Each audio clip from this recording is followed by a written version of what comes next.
Howdy folks, Greyhawk 4x4 coming at you again, your resident vintage gamer, and it's time for another gaming vlog. This time it is a special Veterans Day edition, so without further ado, let's go!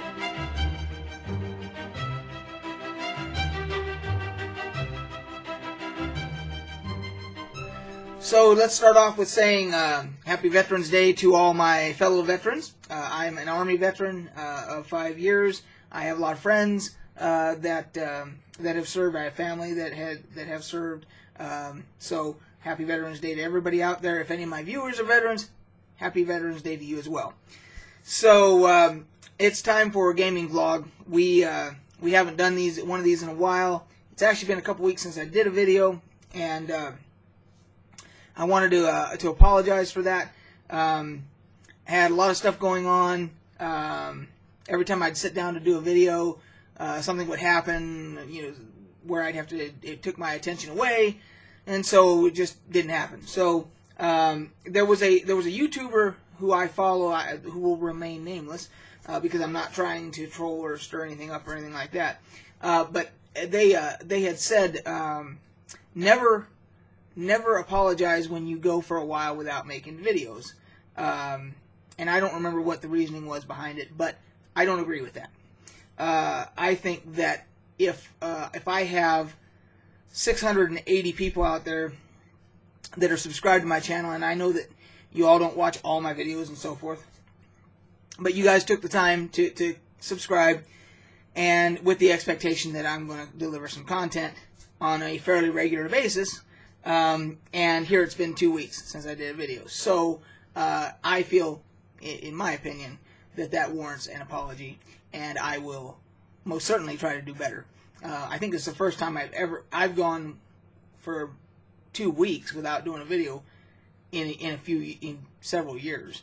So, because I've been doing this now for, I don't know, probably 4 years, I think, and so it's been 2 or 3 years. I mean, 2 or 3 years probably since I've gone 2 weeks without doing videos. So anyway, I apologize. Let's talk about gaming. A lot has happened in the last 2 weeks since we did the last one. In our first edition, or I take that back. I've got first edition on the mind because I'm getting ready to start DMing my first edition session back here. In our 3.5 D&D session back here, if you have been following me, you know that we've been in this dwarven fortress for like a year. I mean, we've been in there. It's a huge deal, and we've been in there, and we've been trying to solve the riddle of why the dwarves disappeared and left this magnificent fortress and so forth. And so we finally located who we believe was the king to the dwarven fortress, and he explained that there had been a curse placed upon the dwarves due to our, and when I say ours, because I'm playing a dwarf in that campaign, Grunt Furbelly, and he says that our greed, overwhelming greed, has caused the gods to place a curse upon the dwarves, the dwarven city, him, the king, etc. So, and he explains that he's in this room that we find him in, and that he's because of the curse, he's trapped there. He's been there for 600 years, and he hasn't aged, but he hasn't been able to leave. And so he proves to us, we have him do some things to try and prove to us that, so that we know that we believe he is the king, and he does. And if you remember in the last episode of this, I explained that I had found in this dungeon the axe of the Dwarvish Lords, which is a artifact, and immensely powerful. +5. It heals you several times a day. It has all these other powers and so forth. Just supremely powerful. And I had used it a few times up till this point, and gleefully so. But the king now says, well, unfortunately for us to break the curse, you're going to have to surrender that axe to me. And he says it's his axe. And he says, well, you found my axe. I need it back. But in order to break the curse, you need to willingly give that back to me. Surrender it back to me. And so hesitantly, after much thought, I decided what my character would do would be that he would return it to the king. Once he knew that that was the king. Now, and also if you remember, the whole time we've been in here, my character's thinking he's going to be the king, because we assume it's all abandoned because we're not finding any dwarves or whatnot. I am the only dwarf that's set foot in here probably in 600 years, and I found a crown in the dungeon, and then I find this axe, and it's all coming together. I'm thinking, well, that's it. I'm just gonna take the throne. I'm just gonna be the king here. That's it. Period. And of course, then I find out that the king's actually still there, and then on top of that, I've got to give him back his axe. But I do, and thinking of what would a dwarf do who's very much stoked in tradition, and so forth, and so I do. And then he explains to us what we need to do. We have to find this item called the Sacred Heart. We knew we'd been looking for it already, but he tells us, kind of gives us an idea of where we can find it, and that it's the key to to breaking the curse, etc. So we go and we find it, and we fight this undead of a type I've never fought before. It was kind of like an undead mind flayer, because it had a mind attack, and it was pretty badass. So anyway, as a matter of fact, I charge in when we see this bad thing, and I charge in. Of course, that's what a barbarian dwarf is going to do.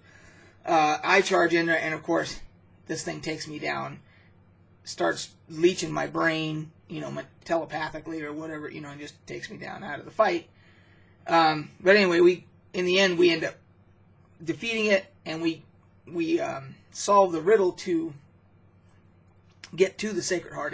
It's encased in this light show type of a thing that is like a barrier that you can't get through, and so forth.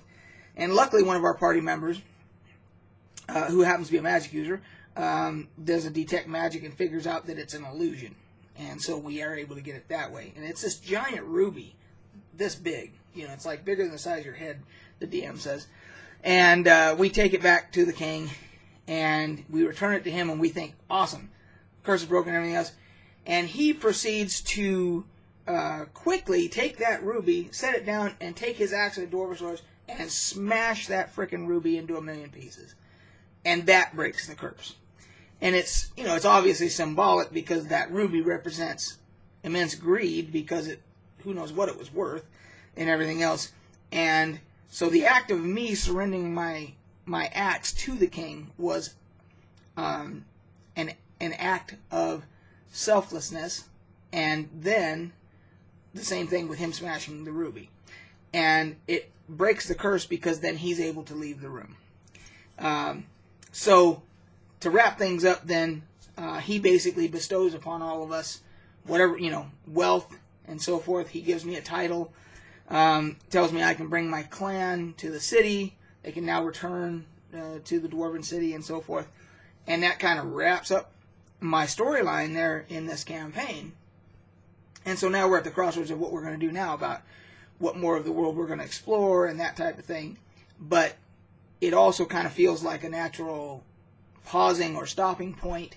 And I'm assuming that Brad, the DM, probably is ready for a break. And so the discussion about me starting my first edition campaign has begun. And so I'm doing preparations and so forth for that. So that's something to look forward to, because I'll be filling you guys in, regularly once I start DMing and everything on that campaign as well.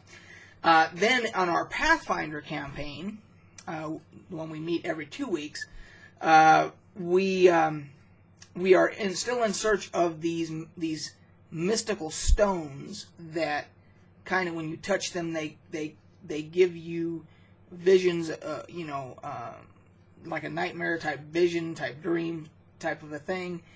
And we believe that there's something connected with them, with magic disappearing from that realm, the realm that Kevin, the other DM, that is DMing that campaign, has created.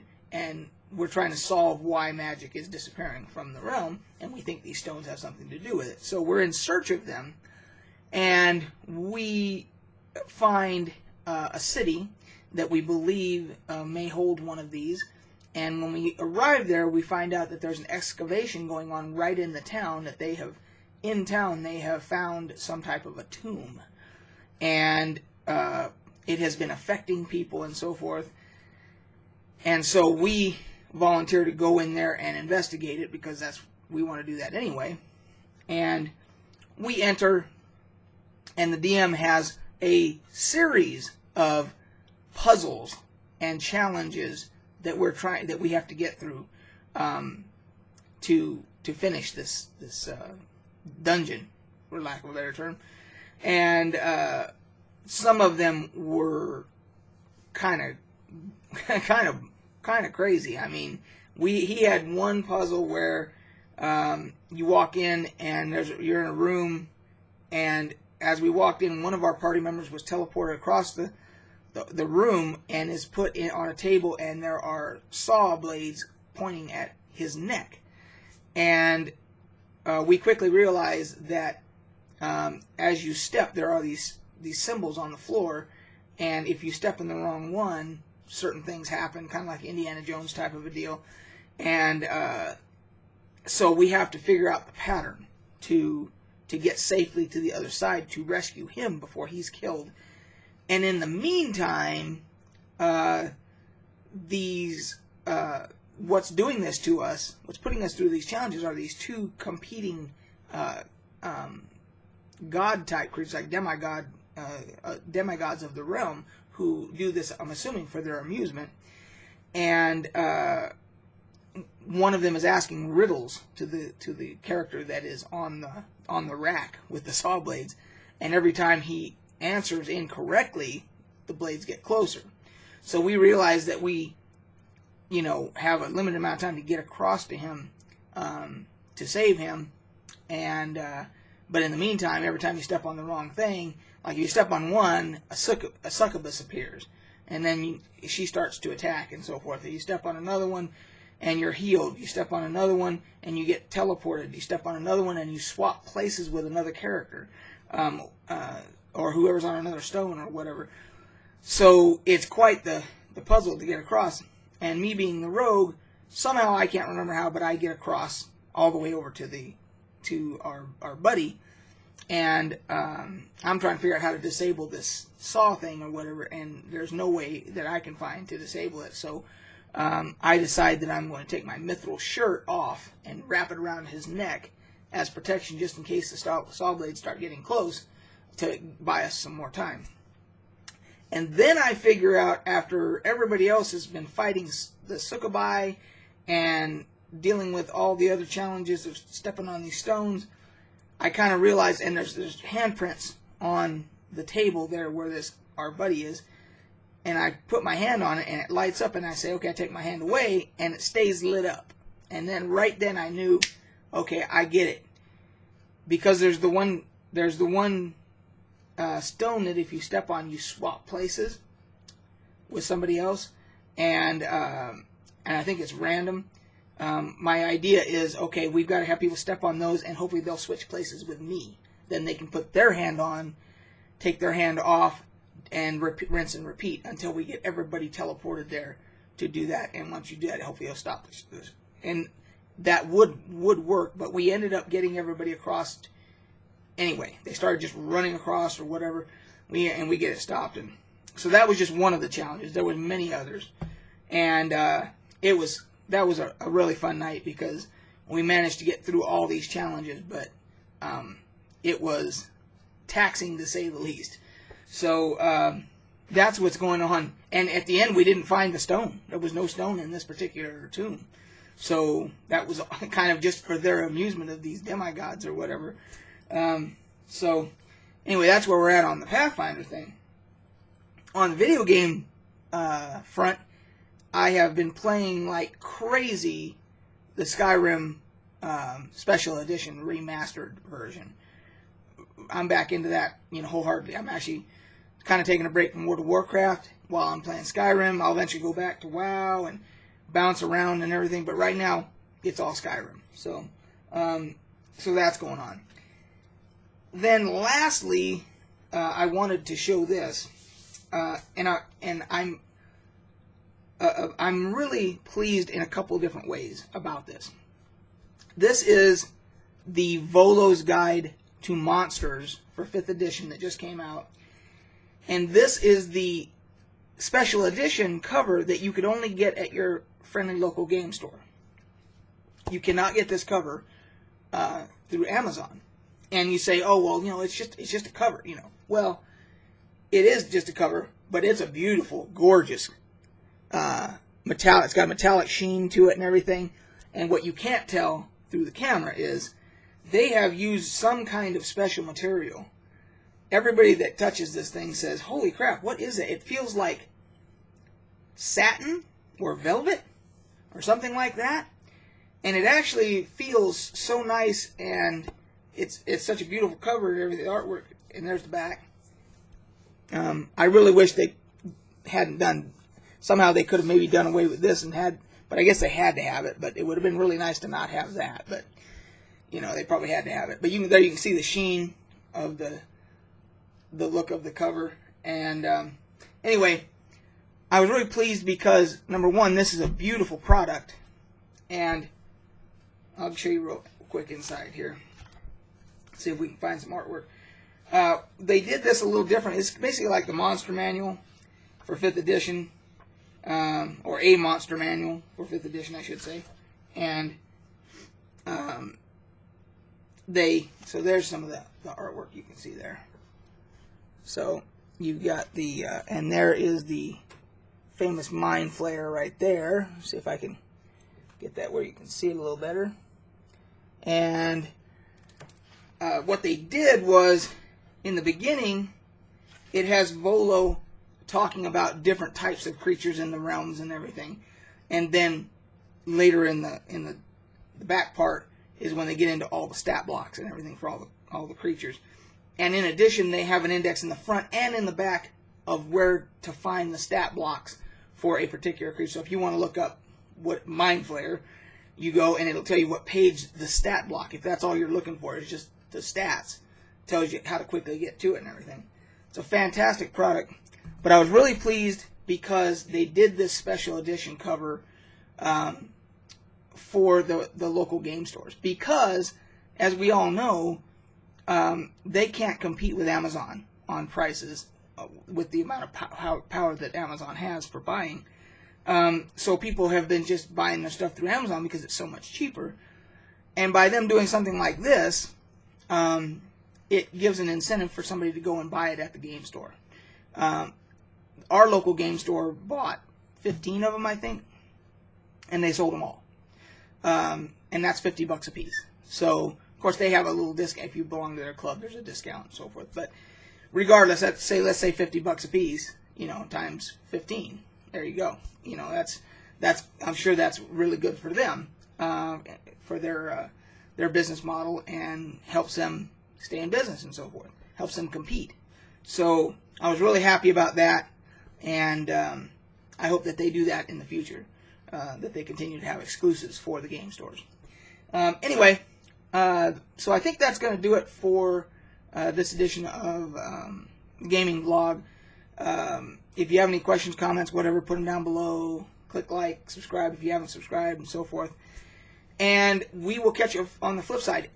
And because I am behind on videos, I'm also going to do a Beer 30 today, special little topic for that I'll save for that. There's your tease for the Beer 30 episode. And with that, we'll catch you guys on the flip side.